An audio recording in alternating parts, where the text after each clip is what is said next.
an attempt to forcefully take the states of the South states, that there will be many killings. All that happened today, we are part of it. We hear them. So let me tell you, let's leave predictions. Let's talk about issues.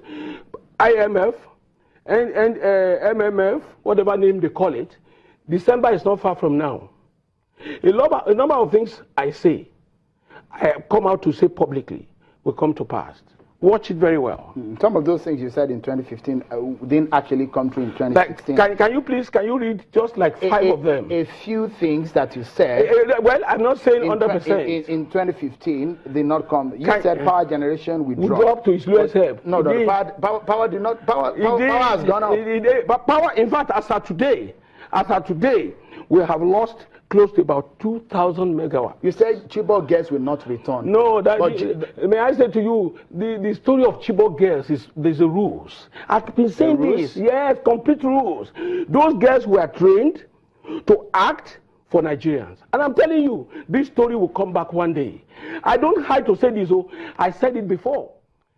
Let me tell you one thing. This was a story of family people, mothers and fathers whose children went to school and had not returned. And you're saying that those are just lives of over 200 people. I stand here again to say clearly, the Chibok girls was orchestrated to take President Jonathan out of office. Really? Listen, have you seen where you say over 200 girls are missing? They are physics students in Ekiti, fountain of knowledge. One school will have 200 physics students in one school, and they will be girls. They are going for physics exams. When they were found, they can't speak English.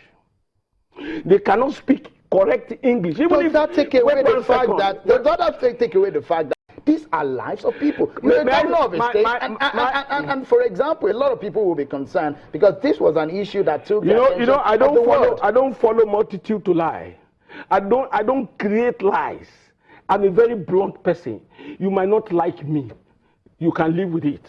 I'm telling you again, if they are telling us these Chibok girls were found, what are they still doing in the custody of federal government? If my son was taken away for over 2 years, the joy of my son coming home alone is enough. And these people that in the hands of savages, can I say, in the hands of savages, they need to be rehabilitated. Well, let me say this to you. You might believe what you choose to believe. I said expressly, one day this story will be told. We later heard what happened at MK Abiola many years after. This story, there was one written recently by one of the girls who said where they were camped. But you see, we can defend lives with government. It's easy because we're in government. But let me say to you, you can rehearse a parent to act and even cry. It's all theater. Have you not seen people doing theater? Don't you see people, you see a minute ago crying? This is another theater. Do you recall when the Chibok organization wanted to take the president on, and it became an issue 2-3 weeks after Chibok girls were found? It's absolutely unbelievable. That is a very clear position. That is my clear position. What do you make of the successes of the present government in the Northeast region?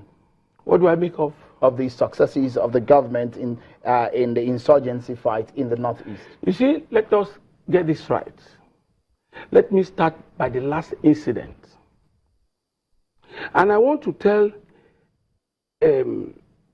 journalists to remember that Nigerians depend on them to get true and accurate results. Accurate information. The Nigerian army and the Nigerian government created the IDP camp. And they were well located, for you to tell me that where you kept me, you came back to bomb me there. Almost 200 and something people claim to have died. It is questionable. That was said to be an accident. Yes, sir. To you, it's an accident. And they said it will not happen again. It will not happen again. We'll bring back those people. Let me again say to you that it was quite hasty for the president to say it was a mistake. Inquiry into such matters that claim such number of lives becomes inevitable, very important before you make statements. Let me equally say this to help you. When you say you are winning a battle, the next minute you announce to us that you are winning a battle, there's another bombing. Let me veer to the visit of the Vice President to the South-South. Immediately the Vice President left the South-South, there was bombing of the pipelines again. The problem this country is having is the body language of the leadership of our country. Number one, a good leader will operate with carrot and stick.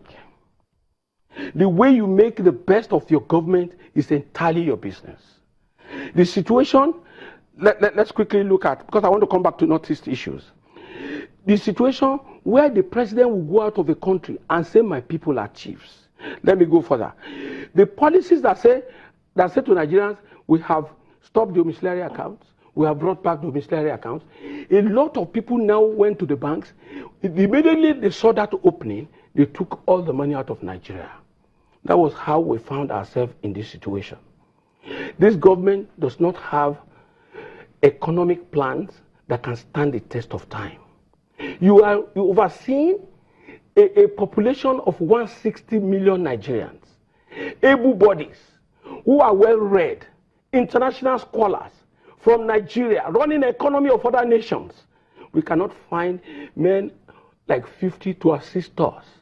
The moment these things are being done the way, you see, the thing is deteriorating every day, because there's nothing sustaining the economy. But there's a hope that the recession will go in 2017. You see, I am not here to come and be massaging egos.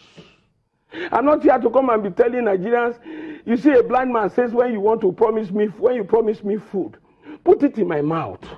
When it's in my mouth, I will know that you are saying the truth. I'm a blind man. I cannot see what you are saying. Give me, let us see. If any government cannot make an impression in 2 years, when will they make it? We have set out to borrow $30 billion.